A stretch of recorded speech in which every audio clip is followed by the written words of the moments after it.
la prisión preventiva que cumplía el ex subsecretario del Interior Manuel Monsalve, decretando en su lugar el arresto domiciliario total. Esto tras acoger el recurso de amparo presentado por su defensa.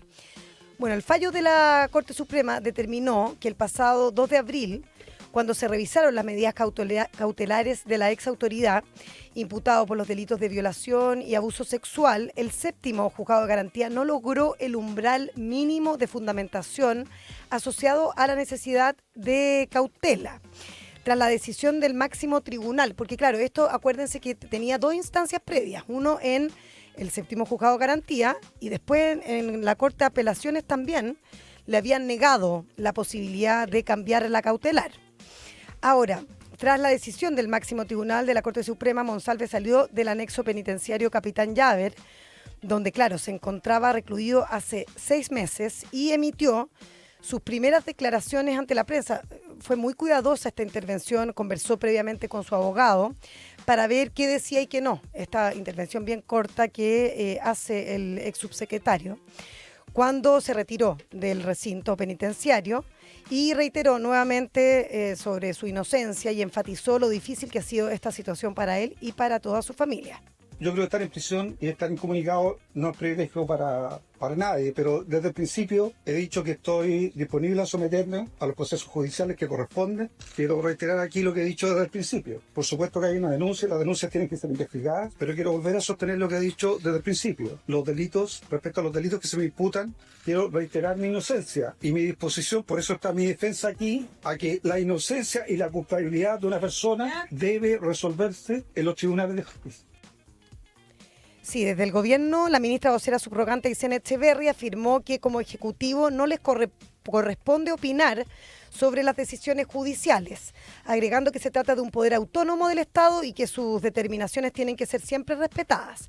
Esto, claro, no es tan fácil para el gobierno salir jugando en este tema, con todo lo controvertido que fue todo el proceso desde que se supo de esta denuncia. Todo esto tras ser consultada por la declaración, la ministra de Estado de Monsalve ante la Fiscalía, que fue publicada por EMOL, en la que señala que el presidente Gabriel Boric lo habría apoyado tras conocer la denuncia, haciendo alusión a la presunción de inocencia. En tanto, la candidata presidencial de Chile Vamos, Evelyn Matei, fue bien dura, calificó de vergonzosa e indignante esta determinación de la Corte Suprema. Esto mientras que el aspirante del Partido Republicano, José Antonio Kast, lamentó el cambio de la medida cautelar, señalando que el gobierno está encubriendo a alguien que está imputado por un delito grave. Se ratifica algo que hemos planteado desde el primer día, que el presidente encubrió a Manuel Monsalve, le creyó a Manuel Monsalve y no a la víctima. Una contradicción más de lo que señalaba en campaña. El diputado ex socialista Jaime Naranjo afirmó que los candidatos de derecha han afirmado que aquí se ha establecido una suerte de impunidad, lo que según indicó es absolutamente falso, y en ese sentido el parlamentario hizo un llamado a los aspirantes de oposición a decir la verdad. Bueno, obviamente que un cambio cautelar como este, en un caso como este, iba a causar polémica. Efectivamente han pasado más de 180 días que Manuel Monsalve está encerrado y la Corte Suprema acepta este recurso de amparo presentado por la defensa de Monsalve y sustituye esta prisión preventiva por el arresto domiciliario total, además de arraigo y prohibición de acercarse a la víctima. Y la resolución marca un giro en un caso que, claro, ha tensionado al sistema judicial como al mundo político, como decirlo de otra manera, con un telón de fondo en que hablamos de violencia de género, de presunción de inocencia y de todo lo que es el poder institucional. Esto por una historia que, recordemos, partió en noviembre de 2024, cuando Manuel Monsalve fue formalizado por estos presuntos delitos de violación y abuso contra esta mujer, esta subalterna. Y desde entonces ha pasado en prisión preventiva 181 días para ser exacto, primero en la cárcel de Rancagua, luego tras recibir estas amenazas lo trasladaron a Capitán Llaver. Ahora el cambio viene desde lo más alto, porque la segunda sala de la Corte Suprema acoge esta acción de amparo que de alguna manera cuestionaba la legalidad de esa prisión preventiva. Entonces dice, según esta resolución del séptimo juzgado de garantía de Santiago, que no supera el umbral mínimo de fundamentación y además no se habría considerado con suficiente profundidad la provisionalidad de la medida cautelar, esto de que no puede ser como una medida para siempre.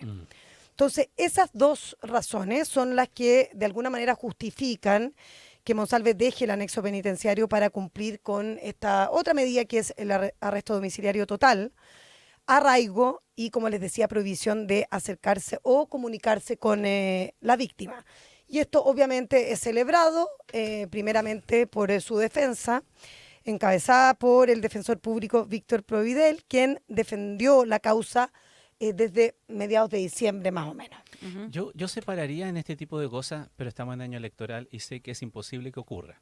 Pero yo creo que siempre hay que hacer el esfuerzo de separar en lo que es la política de lo que es una resolución de la justicia que a uno le puede gustar o no, independiente de que a uno le guste o no. De que usted diga que Claro. debió haber seguido en prisión preventiva e incluso todo el tiempo hasta que haya juicio y que nunca salga hasta que haya juicio. Ya. Dentro de eso uno puede decir, bueno, pero lo que pasa es que las personas tienen el derecho a esperar un juicio en libertad mientras como un derecho fundamental, salvo excepciones. Y ahí entra la discusión legal. Pero de ahí pasar al terreno político para hacer una mezcla como de encubrimiento, porque hay una resolución judicial que favorece en una prisión, en una cautelar a una persona y meterlo como que está todo dentro de lo mismo, es como acusar al séptimo juzgado de garantía que está actuando políticamente y que está siguiendo directrices de un gobierno en particular. Este hoy día, mañana de otro o el de más allá. Yo siempre considero que hay que ser... Las instituciones de nuestro país ya están súper débiles, súper cuestionables y por buenas razones. No es necesario que los líderes políticos responsables que se suponen y quienes tienen aspiraciones también se sumen a un coro en donde de manera así casi gratuita le asignen responsabilidad a cuestiones que van por vasos o que deberían ir por vasos distintos y si no que tengan las pruebas para demostrarlo.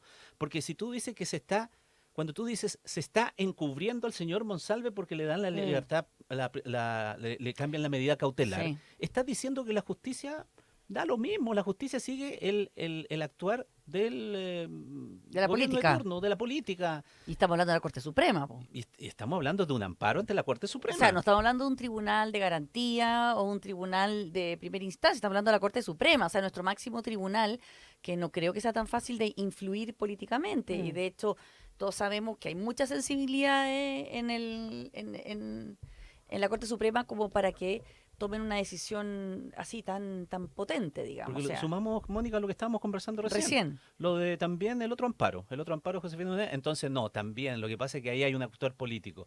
Bueno, pero los políticos han presentado requerimientos contra fiscales en distintas causas y de distintos colores políticos de acuerdo a cómo toca sus intereses o su sensibilidad política. Sin ir más lejos, en el caso del el ex general director de Carabineros, ¿recuerdan ustedes que los diputados de oposición recurrieron también para sacar al juez Armendari, perdón, al fiscal Armendari? Fiscal Armendari que tiene preso a Jaue.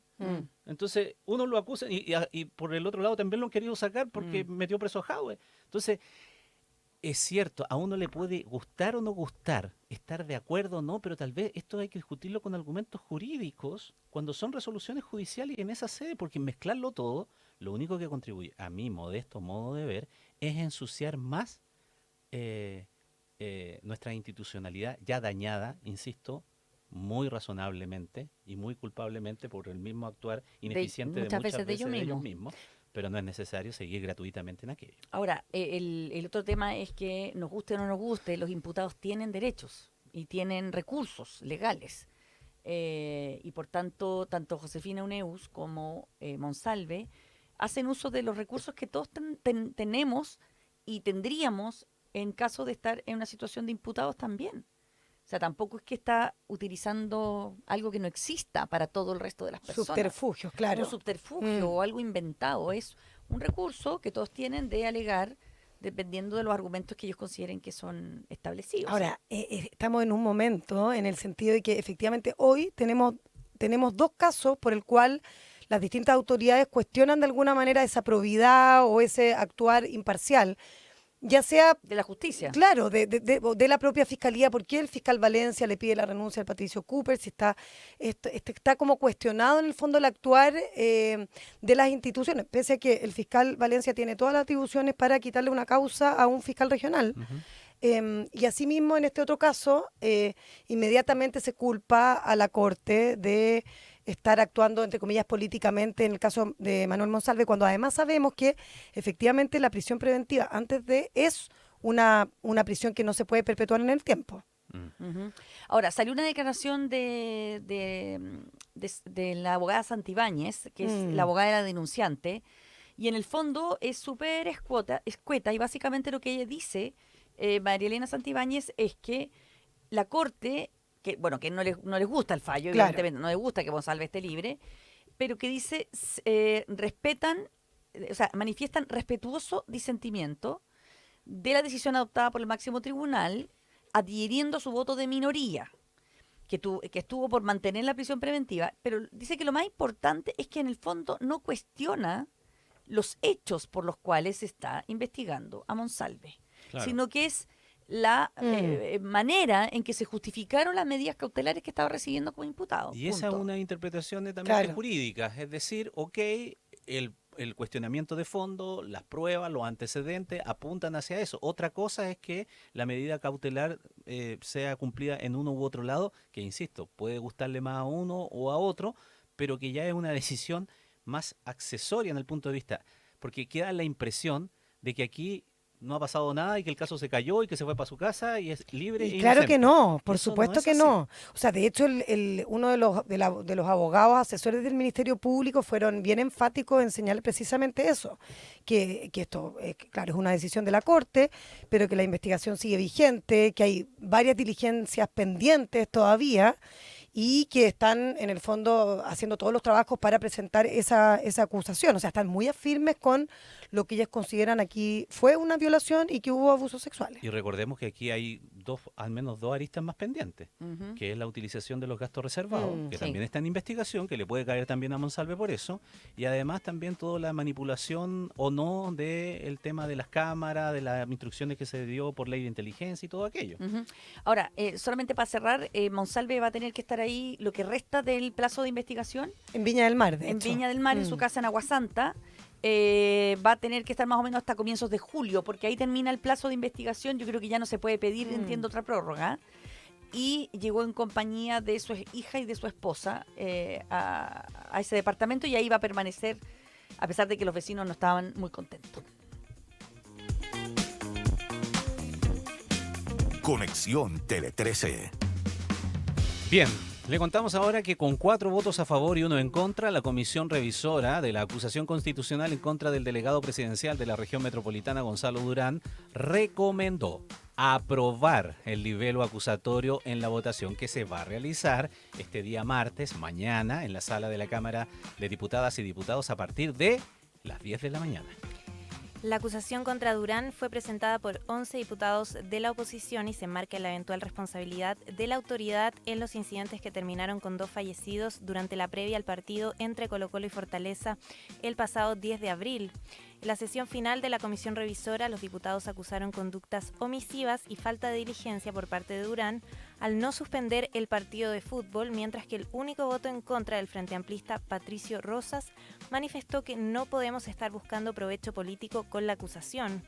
Si bien los partidos de oposición cuentan con los votos de todos sus parlamentarios, estos no son suficientes para conseguir la aprobación del libelo acusatorio y lograr que avance a trámite en el Senado. Es ahí que los votos de los diputados de la democracia cristiana se consideran claves, por lo que la colectividad se reúne también a esta hora en el Congreso Nacional para resolver su posición ante la acusación que busca remover de su cargo a Gonzalo Durán.